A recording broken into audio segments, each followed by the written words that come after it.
जी हैं जो इस कार्यक्रम को ऑर्गेनाइज किए हैं,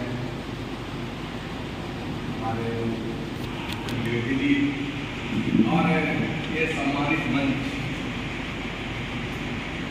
जो हमारे दाहिने और बाएं विराजमान हैं, महान भावगण, हमें भी लोगों से मिलने का समय समय पे अवसर मिलता रहे, यही हमारी आकांक्षा है। और सबके लक्ष्य में है ये देश के भविष्य, हमारे प्यारे बच्चे।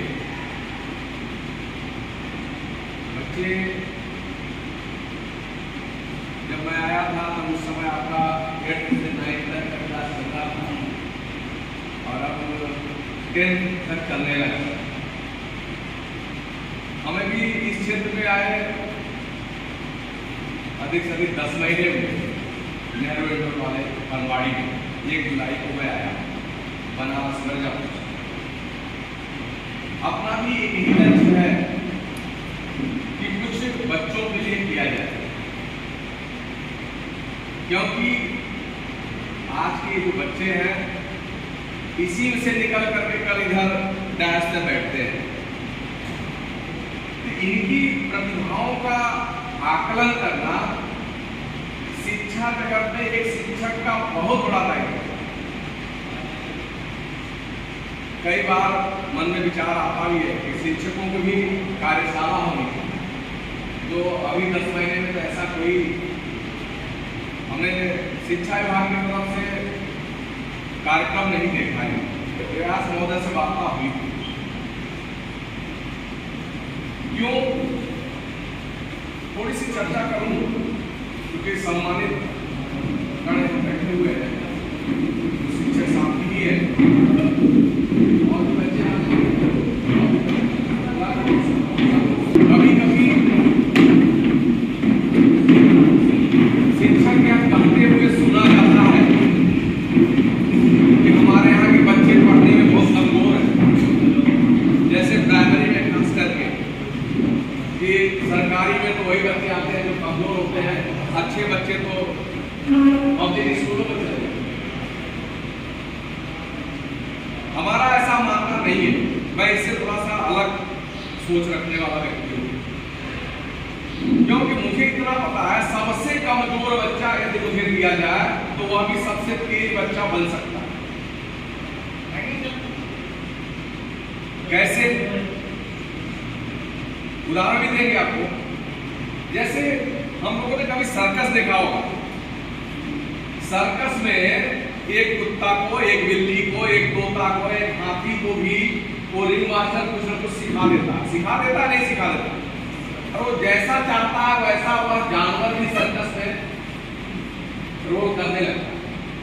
तो हम ये जानना चाहते हैं क्या कुत्ता बिल्ली जो न हमारी भाषा समझ सकता है और न तो मैं उसकी भाषा समझ सकता हूँ, यदि उसको सिखाया जा सकता है तो बच्चे जो सबसे कमजोर है वो कुत्ता बिल्ली से तो ज्यादा समझदार होंगे कि नहीं होंगे?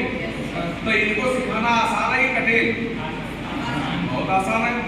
फिर अगर कोई शिक्षक कहता है कि कमजोर बच्चे हैं इनको मैं क्या पढ़ाऊं, तो मैं मानने के लिए तैयार नहीं हूं। वो बच्चा नहीं कमजोर है, वो शिक्षक कमजोर है। क्यों? जब शिक्षक बनने की बारी आती है, एक ट्रेनिंग होता है टीचर से, बीएड, बीटीसी, एलटी के नाम से, उसमें स्किनर, पावला और ये सब की थ्योरी पढ़ाई जाती है। कुत्ता और बिल्ली पे प्रयोग करना सिखाया जाता है कि कुत्ते को हम कोई चीज सिखाते हैं तो कैसे सिखाते हैं। थोड़ा सा समय ले लो, वो बताना चाह रहा हूं बच्चों को कि कुत्ते को कैसे सिखाते हैं। जैसे कुत्ते को देखोगे, अगर उसके सामने बंधा हो कुत्ता और आप खाना ला दो सामने, उसको दो नहीं तो उसके मुंह से लार टपकने लगता है। अब मान लो यही चीज सिखाना है कि कुत्ते को खाना दे दिया, यही चीज सिखाना है तो कैसे सिखाएंगे? खाना देख करके लार तो टपकता है, लेकिन हमें सिखाना ये है कि बगैर खाने के भी इसके मुंह से लार टपकने लगे। तो अब करते क्या है, उसके जगह हम कंडीशनिंग करते हैं किसी दूसरे चीज से। उसके सामने जैसे ही खाना रखते हैं और साथ में घंटी बजाते हैं,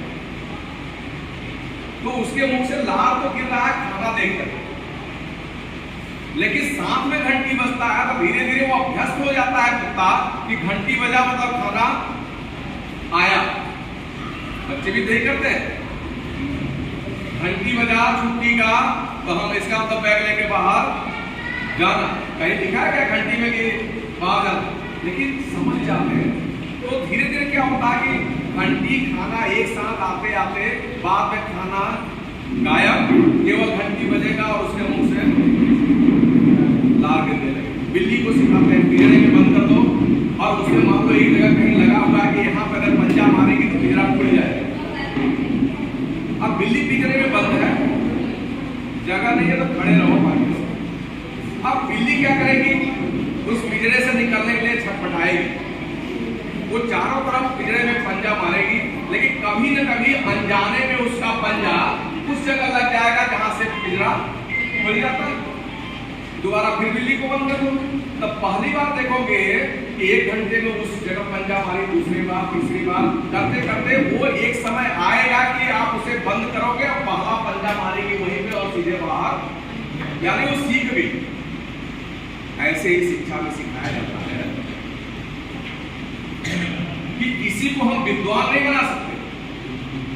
होता क्या है, गार्जियन भी जब एडमिशन कराने आता है तो वो भी सोचता है कि मैं किस स्कूल में एडमिशन कराऊं जिससे हमारा बच्चा पढ़ लिख करके बस सीधा IAS IPS PCS अधिकारी बन जाए। और बहुत पैसा भी खर्च करता है, बच्चे का समय भी तब लगाता है और बाद में बच्चा नहीं बन पाता है तो गार्जियन के हाल क्या होते हैं और बच्चे की तो उस गार्जियन को ये नहीं पता होता कि हमारा बच्चा IAS बनने लायक है कि। सब यही करते हैं, ज्यादातर हम सब यहाँ बैठे सब गार्जियन भी है, तो ये पता होना चाहिए कि हमारा बच्चा IAS बनने लायक है कि। अगर पता नहीं है और IAS बनने के लिए लगा दिए हैं समय श्रम और पैसा, तो अंत में रिजल्ट क्या आना है?